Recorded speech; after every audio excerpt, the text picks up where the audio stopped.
நான் படிக்கும்போது நிறைய ரமேஷ், 5 ரமேஷ். அது போகாத காலம் 5 அப்பா பேரும் ஸ்ரீனிவாசன். அதில் 3 பேர் எங்கள் கம்பெனிலே ஒர்க் பண்ணோம். எம்ஆர்எல் கம்பெனிலே ஜாயின் பண்ணோம். அதில் டேட்டா பொறுத்து 3 பேருக்கும் சேம். இந்த பிளைண்டுக்கெல்லாம் படிப்பேன் நான். அங்கே போனாலும் அங்கேயும் ரமேஷ் வந்துட்டார்.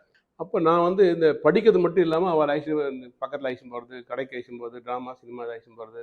இவர் அன்பாக இருக்காருன்னு அன்பு சார் வச்சாங்க. அன்பு சார், அன்பு ரமேஷ் அஃபிஷியலாக மாற்றிட்டு. ஃபஸ்ட் டைம் பிளட்டு கொடுக்கும்போது நான் 18 வயசு. என்சிசியில் சி சர்டிஃபிகேட் பாஸ் பண்ணணும் அப்படின்னா அந்த பிளட்டு கொடுத்துருக்க ஒரு மெடல் கொண்டு கொடுப்பாங்க. அதை கொடுத்துருந்தா தான் அந்த பரீட்சை எழுத முடியும், சி சர்டிஃபிகேட். அதுக்காக காலேஜில் என்சிசியில் போய் பிளட்டு கொடுக்கணும்னு சொல்லிட்டு சில்ட்ரன்ஸ் ஹாஸ்பிட்டலில் எங்களை ஐஷன் பண்ணாங்க. எனக்கு ஒரே பயம், வேர்த்து கொட்டி வெறுத்து ஐயோ ஒரு நம்மலாம் என்ன தெரியும், ஒரு சொட்டு ரத்தத்துக்கு ஒரு ஆப்பிள் சாப்பிட்ணும் அப்படியே வளைஞ்சிட்டுவேன். ஒரு பாட்டில் பிளட் எடுப்பாங்க, 300 cc எடுப்பாங்க சொன்னேன். டாக்டர் சொன்னால் பயந்து போயிட்டேன். அப்போல்லாம் இந்த மாதிரி சிஸ்டம்லாம் அப்படி கிடையாது. பெரிய பாட்டில் ஒன்று இருக்கும், அது பெரிய நீடில்.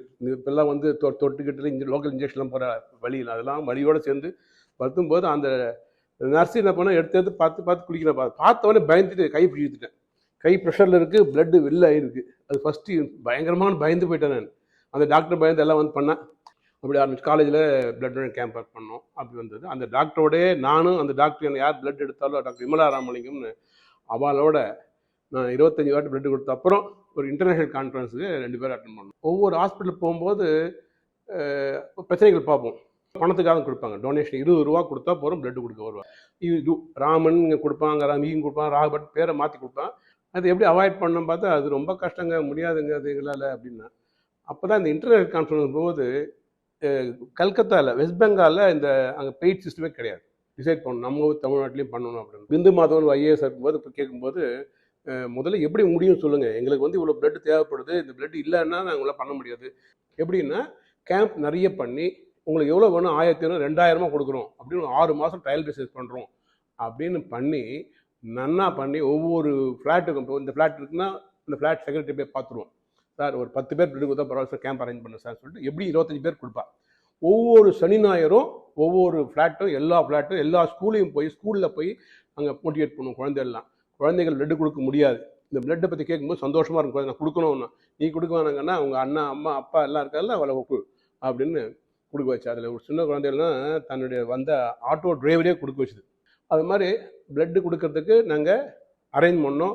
கவர்மெண்ட் அக்செப்ட் பண்ணோம். 6 மாதத்துக்கு வந்து கொடுத்தவங்க கேட்ட விட கொடுக்க முடியும் நம்பிக்கை வந்தது. அவங்க கவர்மெண்ட் ஜிஓ போட்டு பெய்ட் டொனேஷன்ஸ் எடுத்துட்டாங்க. அதுதான் பெரிய அச்சீவ்மெண்ட் நாங்கள் பண்ணது. நான் வந்து 144 முறை 144 வரலும் கொடுத்துருக்கேன். இப்போது நான் இன்னொரு முறை இப்போ கொடுத்துட்டு அதோடு நிறுத்திக்கலாம்னு பார்க்குறேன். எனக்கு கொடுக்க விருப்பம் இருக்குது, பட் ஃபேமிலிலாம் என்னன்னு சொல்கிறாங்க, ஏன்னா வயசாகிடுச்சுன்னு. ஏன்னா என்னுடைய பிரசிடெண்ட்டாக இருந்தார் இல்லையா சூரா ராமநாதன், அவர் வந்து 71 வயசுலும் கொடுத்தார். அதனால் பிபி பிளட் ப்ரெஷர் எல்லாம் கரெக்டாக இருந்தது, எல்லாம் எவ்ரிதிங் ஹெல்த்தியாக இருந்தோன்னா I can donate. Government, state government, central government எல்லாம் பிளட் பேங்க் இருக்கு இல்லையா, அந்த rotary blood bank, lines blood bank, இவங்கெல்லாம் கூப்பிட்டு ஹானர் பண்ணியிருக்காங்க. தமிழ்நாடு கவர்மெண்ட்டும் கூட மெடல்லாம் கொடுத்துருக்கு, கோல்டன் மெடல் அப்படிலாம் கொடுத்துருக்கு. 1989 பிரசாந்த் குமார் சாகு அப்படின்னு ஒரு பேஷண்ட். அப்போ அந்த பையனுக்கு 16-17 வயசு தான் இருக்கும். அந்த பையனை கூப்பிட்டு வந்த பேஷண்ட்டோட அட்டெண்டர் எமர்ஜென்சியாக ஊருக்கு போச்சு. ஏன்னா அவருடைய ஒய்ஃப் ஆக்சிடென்ட் இறந்து போயிட்டாங்கன்னு. அந்த பேஷண்ட்டை பார்த்துக்க வேண்டிய பொறுப்பு வந்து யாருக்காவது கொடுக்கணும், அந்த பொறுப்பு எனக்கு கிடைச்சது. அவன் வந்து பிளட்டு வாங்கினா அவனால் பிளட்டு கொடுக்க முடியாது. ஆனால் அவன் வந்து என்ன பண்ணுறான்னா அவ்வளோ அழகாக ஹெல்ப் பண்ணுறான். இன்னைக்கு கூட ஒரு பேஷண்ட்டை 1 வாரம் லீவ் போட்டு அவன் ஊரில் ஒரு பேஷண்ட் காம்ப்ளிகேட்டட் கேஸ் அவனை கொண்டு வந்து இங்கே நாராயண ஹிருதயாவில் கவனித்து எல்லாம் பண்ணி செக் பண்ணிவிட்டு இவ்வளோ அமௌண்ட்லாம் ஆகும், இந்த அமௌண்ட்டில் உடனே பண்ண முடியலன்னு சொல்லிட்டு ஊருக்கு அழைச்சின்னு போயிட்டு அதுக்கு ஒரு அரேஞ்ச் பண்ணி புவனேஸ்வரியில் போய் ஒரு ஆப்ரேட் பண்ணலாம்னு சொல்லிட்டு உடனே அரேஞ்ச் பண்ணுறான். அதாவது நான் மோட்டிவேட் பண்ண நிறைய பேர் இன்றைக்கி பெரிய ஆளாக பெரிய ஹெல்ப் பண்ணிகிட்ருக்கு. அது சந்தோஷமான விஷயம். பார்வையற்றவர்கள் சொல்கிறாங்க இல்லையா, அவளுக்கு வந்து பரீட்சை எழுது, எக்ஸாம் எழுது. ஒரு காலத்தில் வந்து பரீட்சை எழுதுக்கு யாரும் மனுஷா இல்லைன்னா எக்ஸாமே போஸ்ட்போன் பண்ணுவாங்க. அதுக்காக நல்லோர் வட்டம் அமைப்பு பண்ணி இன்றைக்கி அவங்க எந்த பிரச்சனையும் இல்லாமல் பரீட்சை எழுதுறதுக்கு மட்டும் இல்லாமல் இப்போ வந்து அவங்க இன்டர்வியூ போகிறதுக்காக ரொம்ப ப்ரிப்பேர் பண்ண வேண்டிய அதெல்லாம் கூட பண்ணுறாங்க. ஃபிசிக்கலி சேலஞ்ச் பீப்புள் அதுவாரெலாம் ஹெல்ப் பண்ணுவேன். அவளுக்கு என்ன எங்கே யாரை பார்த்தாலும் அவங்ககிட்ட கவர்மெண்ட் ஃபெசிலிட்டி வாங்கிட்டியா, ஐடி கார்டு வாங்கிட்டியான்னு கேட்டேன். வாங்கலைன்னா அவர் அழகாக என் கார்லேயே கூட்டின்னு போயிட்டு கேகேஆரில் இருக்குது அங்கே இருந்து அங்கேயும் எல்லாம் பழகிட்டேன். நான் இருந்து முடிச்சு சர்டிஃபிகேட் வாங்கி கொடுத்தேன். அந்த ஒன்ஸ் சர்டிஃபிகேட் வாங்கிட்டேன்னா they'll get all the other benefit. அது தவிர அமர் சேவா சங்கம் ஒரு அமைப்பு இருக்குது. ராமகிருஷ்ணன் ஒருத்தர் நடத்துகிற சங்கர் ராமன் அவருடைய உதவியோட 2 பேருமே கன்ஃபைன்ட் வீல் சேர். அவர் வந்து 86, 87 பழக்கம். அதுலேருந்து தொடர்ந்து இருக்கேன். ரிட்டையர் அப்புறம் அந்த அந்த சங்கத்தில் ஒரு இசி மெம்பராக பணியாற்றுறேன். அவர் சென்னைக்கு வந்தார்னா அவர் ஹெல்ப் பண்ணுறது. வளர்ந்த விதம் தான். நான் அதாவது வீட்டில் ஏழ்மையான குடும்பத்தில் பிறந்து கஷ்டப்பட்டு சென்னைக்கு வந்தோம். யாருமே கிடையாது. எங்கள் அண்ணாலாம் படித்தது சமுதாயத்தோட ஹெல்ப் தான், சொசைட்டி ஸ்காலர்ஷிப் தான். எங்கள் அண்ணா என்னை படிக்க வச்சா. அதனால் சமுதாயத்துக்கு எதாவது செய்யணும். நம்ம இருக்கிறது சமுதாயத்தால் தான். சமுதாயம் இல்லைன்னா ஒன்றுமே இல்லை. நான் சென்னைக்கு வரும்போது அழுக்கு வேஷ்டி கட்டின்னு வந்தேன். செருப்பு கிடையாது, வாட்சி கிடையாது, பேண்ட்டு கிடையாது. இன்றைக்கி 2 வீடு 2 அது சொல்ல மாதிரி எல்லாம் பெரிய சந்தோஷமாக இருக்கிறேன். இதுக்கெல்லாம் காரணம் சமுதாயம் தான். நான் ஸ்காலர்ஷிப் வாங்கி தான் படித்தேன். ஈவன் அந்த 300 ரூபாய்க்கு கால்குலேட் வாங்குறது பைசா கிடையாது. அதுக்கு ரோட்டரி அங்கே போய் வாங்கணும், அங்கே அப்ளை பண்ணி வாங்கணும். புக்கு படித்தது எல்லாமே கடன் வாங்கி தான் படித்தேன். அதான் அது ராஜஸ்தான் யூத் அசோசியேஷன், அங்கே போய் எல்லாம் ஹெல்ப் பண்ணுவேன். அவங்க கொடுத்த புக்கு தான் 3 வருஷம் படித்தேன். எல்லாமே அந்த காலம் 90 ரூபா தான் எனக்கு ஃபீஸு. அந்த ஃபீஸ் கட்ட முடியாது. இருக்குது டிவிஎஸ் சார்ஜஸ் கொடுப்பாங்க. சைக்கிளில் போய் அந்த 90 ரூபா செக்கு கொடுப்பாங்க, அதை வாங்கிட்டு வருவேன். நான் அதுமாதிரி ரொம்ப கஷ்டப்பட்டு தான் லைஃப் வந்தேன். அதனால் சமுதாயத்துக்கு செய்ய வேண்டிய கடமை எனக்கு இருக்குது. ஒரு காலத்தில் எங்கள் அம்மா ஃபுல் அண்ட் ஷர்ட் போடணுமானே எங்கள் அம்மா டவுட் ஆகிடும். டே என்னடா பிளட் குரூப் போட்டியான்னு கேட்பாங்க. அதே அம்மா வந்து டே ஜிஹெச்லேருந்து ஓ பாசிட்டிவ் வந்து கேட்டாங்கடா மணின்ற பேஷண்ட்டு அப்படி எழுதி வச்சு கொடுப்பாங்க. நான் டெரிட்டோரியல் ஆர்மியில் ஒர்க் பண்ணேன். அங்கேயும் போய் ஒரு கேம்ப்பு நான் வந்து இங்கே வந்து சமுதாயத்துக்கு கொடுக்கணும். அங்கே நாட்டுக்காக உழைக்கிறாங்க எல்லா மிலிட்ரி ஹாஸ்பிட்டல்லையும். டெல்லியில் கேம்ப் நடக்கும், மதுராவில் கேம்ப் நடக்கும், ஆக்ராவில் கேம்ப் நடக்கும். அந்த கேம்ப் நடக்கும்போது கரெக்டாக என்ன ஒரு டியூ அங்கே வர மாதிரி நான் ஒரு கேம்ப் அரேஞ்ச் பண்ணி நானும் கொடுத்துருவேன். ஏக்தான்னு ஒரு குழந்தை, சின்ன குழந்தை. அந்த குழந்தை யார்ட்டையும் வராதான் என்கிட்ட தாய் வந்தது. கட்சியில் பார்த்தா அந்த குழந்தைக்கு ஹார்ட் பேஷண்ட்டுக்காக அந்த ஆள் ரொம்ப கஷ்டப்பட்டு இருந்தான்.